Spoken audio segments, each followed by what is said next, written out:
mau dilihat orang, tidak dilihat orang, mau dihargai atau tidak, ya tetap kita berikan. Sekalipun kita hanya bisa memberikan doa lalu orang tidak menghargai, ya itu urusannya. Kadang-kadang kan kita cuma basa-basi ya tak doano ya, tapi nggak didoakan. Iya itu, biasanya seperti itu kan. Kalau menurut Pastor Filipus sendiri bagaimana menanggapi fenomena ikoyan? Kadang-kadang di sosial media itu saya temukan fenomena yang aneh-aneh dan unik-unik gitu ya. Yang kayak tadi Bapak cerita tuh. Iya, fenomena di mana selebgram itu membuka kesempatan untuk followersnya kalau mau pengen sesuatu, pengen uang, pengen makanan, itu ngomong aja, yang beruntung dikirimin uang, dikirimin makanan. Selebgram yang saya follow kok nggak buka gitu ya Pak ya? Nah mungkin lagi krisis ekonomi itu.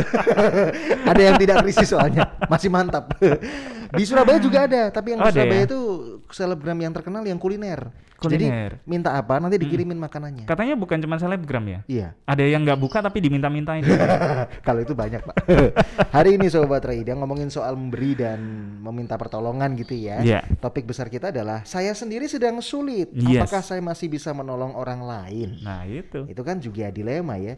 Kita sendiri mungkin masih kesulitan dalam hal ekonomi, tapi orang lain minta kerja, minta pinjam duit. Apalagi yang minta tolong keluarga dekat. Iya. Itu susah banget. Atau mungkin kita sedang kesulitan soal kesehatan, ternyata ada orang yang juga sama minta obat, tanya beli obat di mana, kalau bisa minta dong karena saya udah cari nggak ada. Kalau saya sedang sulit, apakah masih bisa menolong? Kita akan ngobrol bersama. Nah ini, kalau biasanya satu, ini dua. Iya. Wow. Bukan mie instan ya.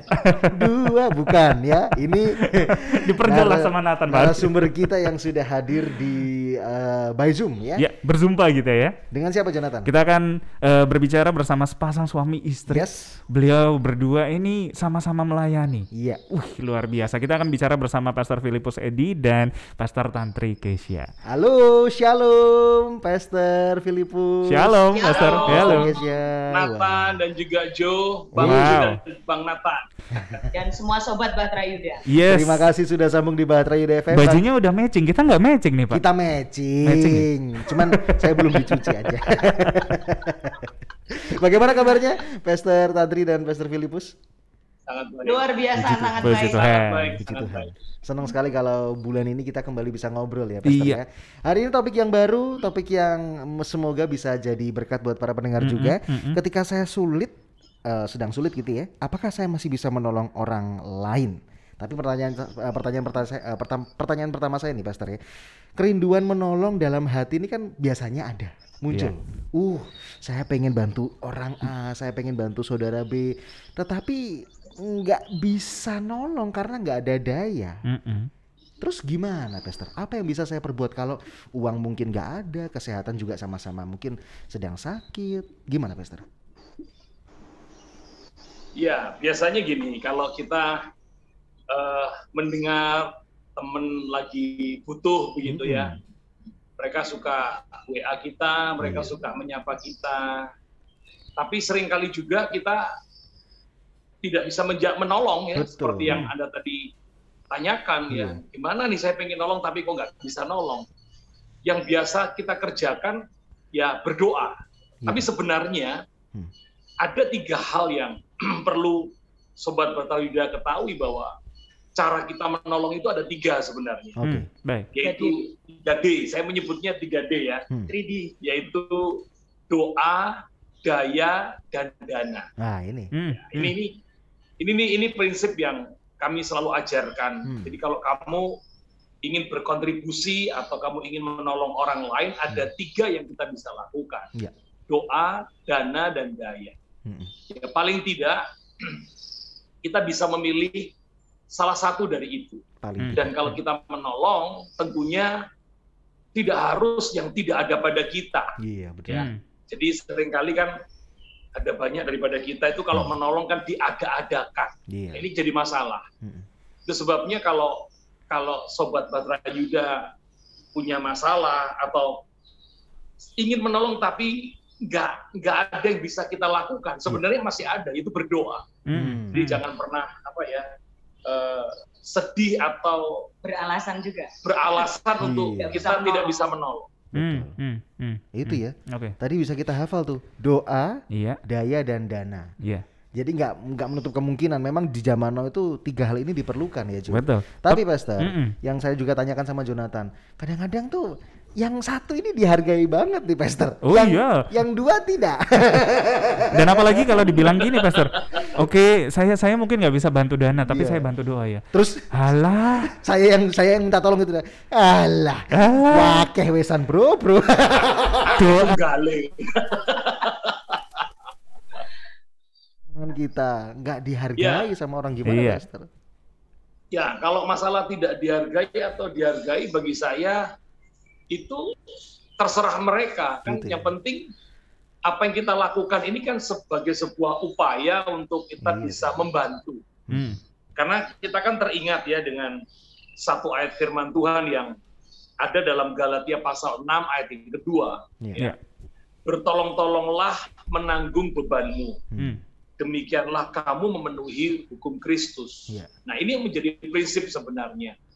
Jadi masalah bentuknya pertolongan itu hanya doa, ya harusnya kita yang minta tolong itu menghargai kemampuan dari orang-orang yang dimintai pertolongan. Tapi sayangnya di masa seperti ini ya, Nathan dan juga Joe, sulit sekali orang yang bisa menghargai seorang yang hanya bisa menolong hanya berupa doa. Selalu mereka berharapnya itu lebih. Yojo cuma doa tore, kok kayak ono cipratono titik-titik, awong konsoge. Nah, saya seringkali kan gini ya, Nathan dan Joe ya, orang itu kan sawang sinawang ya. Betul. Orang itu kan sukanya sawang sinawang ya. Tahu ya sawang sinawang, ngerti nggak itu? Nah, seringkali kan orang itu melihat kamu itu punya kemampuan tapi kok cuma ngasih segitu. Betul. Itu kan menurut pendapat kita.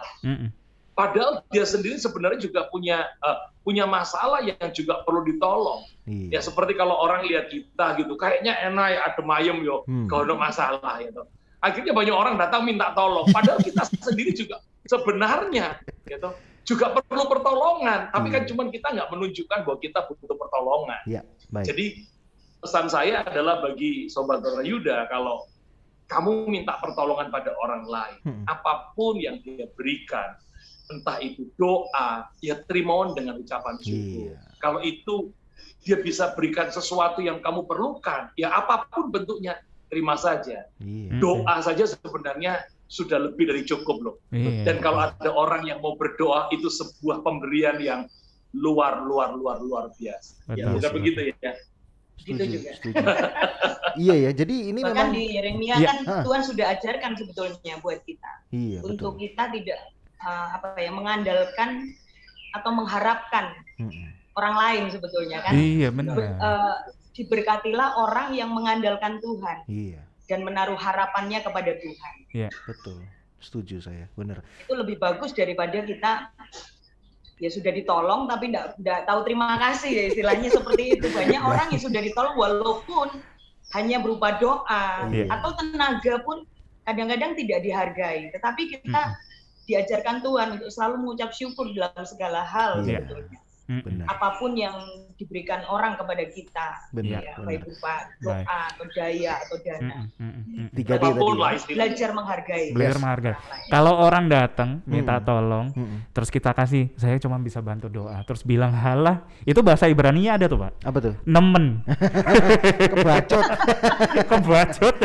Jadi ada dua hal ya yang perlu kita perhatikan Pastor ya. Yang pertama adalah kalaupun misalnya hanya bisa memberi doa ya lakukan dengan tulus begitu ya. Benar. Kadang-kadang kan kita cuma basa-basi ya tak doano ya, tapi nggak didoakan. Iya itu, biasanya seperti itu kan. Itu satu hal. Yang hal kedua adalah jangan buat orang yang minta tolong ya.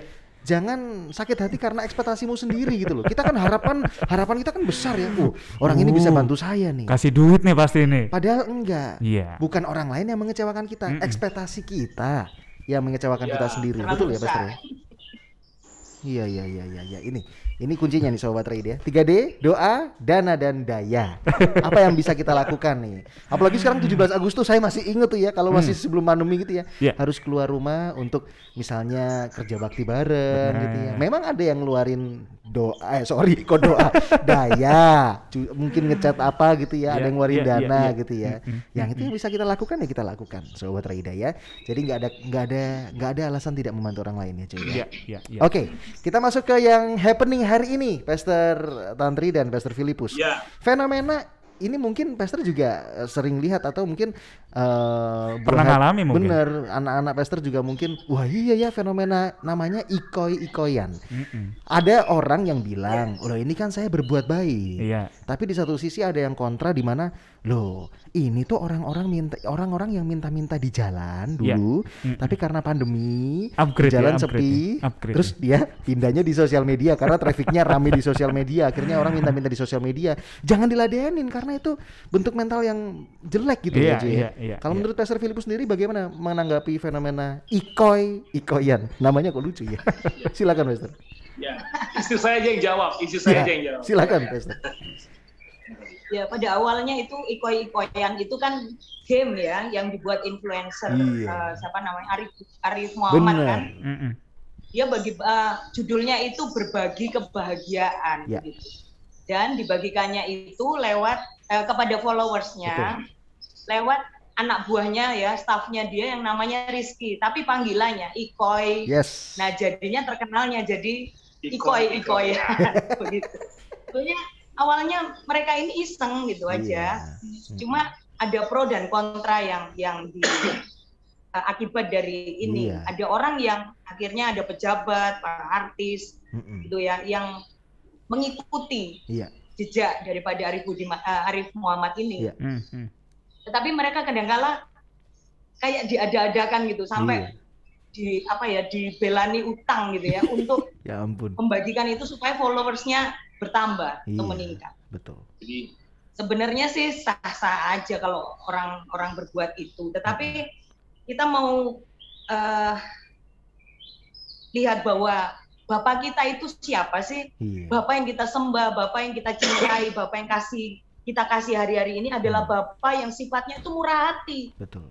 Masa sih kita yang ngaku anak-anak Allah, anak-anak Bapak, kita ndak murah hati seperti Bapak kita, gitu kan? Benar. Masa kita punya mental hanya menerima, bukan mental memberi.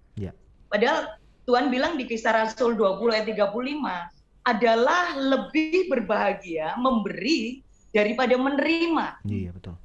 Ini yang harusnya menjadi mental daripada anak-anak Allah, anak-anak Bapa. Ya kan? Dan Tuhan itu mengingatkan di 2 Korintus 8 ayat 12. Ini ayat luar biasa ya. Sebab jika kamu rela untuk memberi, maka pemberianmu akan diterima. Kalau pemberianmu itu berdasarkan apa yang ada padamu, bukan berdasarkan apa yang tidak ada padamu. Jadi Tuhan ingin kalau kita memberi kepada seseorang harus dengan tulus, harus dengan rela, nggak ada embel-embel minta dipuji, ya kan? Ada udang di balik rempeyek, itu Tuhan nggak suka. Enak itu, kan? Itu enak gitu. Yang Tuhan mau tuh, kan harusnya tulus gitu kan. Pemberian kita harus apa yang ada pada kita, nggak mengada-ada juga. Kalau nggak ada juga kita sampai dibelani utang kayak gitu. Itu kan sesuatu yang tidak baik. Nah, sehubungan dengan tadi ya, apa yang kita buat bisa doa, bisa daya, bisa dana. Awal Februari kemarin kita nih sudah lulusan penyintas COVID gitu ya. Alumni. Saya percaya tidak kebetulan kita bisa melewati COVID itu. Apa yang bisa kita lakukan? Saya ini hobi masak ya. Sobat Batra Yuda. Apa yang bisa lakukan? Ya saya yang saya hobi itu yang saya kerjakan, yang saya lakukan. Tidak ada alasan buat kita untuk tidak memberi di masa-masa sulit pada saat ini. Kita cuma alasan aja kok. Saya nggak punya, saya ini terbatas ini, saya terbatas itu. Sebenarnya apa yang ada pada kita, yang Tuhan percayakan apa? Saya bisa masak, teman-teman ya. Makanya saya dengan penuh sukacita ya, dengan rela, dengan tulus, dengan bahagia sekali kalau saya bisa memberi kepada orang lain yang membutuhkan, jemaat-jemaat yang perlu dikirim makanan. Itu saya sangat berbahagia melihat mereka sehat. Dan kita melewati COVID itu tujuannya apa? supaya kita tahu apa yang harus kita lakukan, Betul. obat-obat apa yang kita harus konsumsi. Ya. Dan itu kita bagikan kepada jemaat-jemaat, kepada orang-orang bahkan yang tidak kita kenal ya, saudara-saudara jemaat. Wow. Kita bisa lakukan itu, kita telepon, kita kirim obat, kita kirim makanan. Apapun kita bisa lakukan karena itulah sifat Bapa, Yes. yaitu murah hati. Baik. Kita melakukan itu bukan supaya orang lain tahu bahwa kita ini murah hati, karena seperti pada waktu lalu di wawancara sebelumnya, di podcast sebelumnya, bahwa saya sudah sampaikan bahwa murah hati, generous itu haruslah menjadi sebuah value yang ada pada anak-anak Tuhan. Yes. Sehingga mau dilihat orang, tidak dilihat orang, Mau dihargai atau tidak, ya tetap kita berikan. Sekalipun kita hanya bisa memberikan doa, lalu orang tidak menghargai, ya itu urusannya. Mungkin mereka hanya berharap melihatnya bahwa saya ini mampu bisa berikan uang yang mereka butuhkan. Ya, mereka tanpa mengerti bahwa sebenarnya kita sedang dalam juga pergumulan misalnya. Makanya bagi saya, kalau ada seseorang minta dukungan, apa yang ada pada kita, kalau kami punya uang, ya kami bantu. Kalau kami punya tenaga, kami juga bantu. Kalau kami punya doa, kami berikan doa. Dasarnya adalah generous atau murah hati. Tadi saya yakin, ya fenomena ikoyan ini adalah fenomena yang memang ini adalah zamannya, ya zamannya media sosial, bagaimana orang selalu ingin dapatkan pujian. Orang melakukan sesuatu supaya dipuji. Bagi saya fenomena ini ya fenomena yang sah-sah saja karena memang ini zamannya yang kalau menurut saya. Dan kalau ada gereja yang melakukan, orang-orang Kristen melakukan dengan gaya seperti itu, ya silakan saja. Saya percaya kok, yang penting nama Tuhan tetap dipermuliakan. Tapi mungkin motivasinya harus tulus ya. Tulus, tidak untuk dipuji. Kayak gitu ya. Itu. Kita buka iko-ikoyan deh. Tapi dapat doa deh. Siapa yang mau didoakan silakan.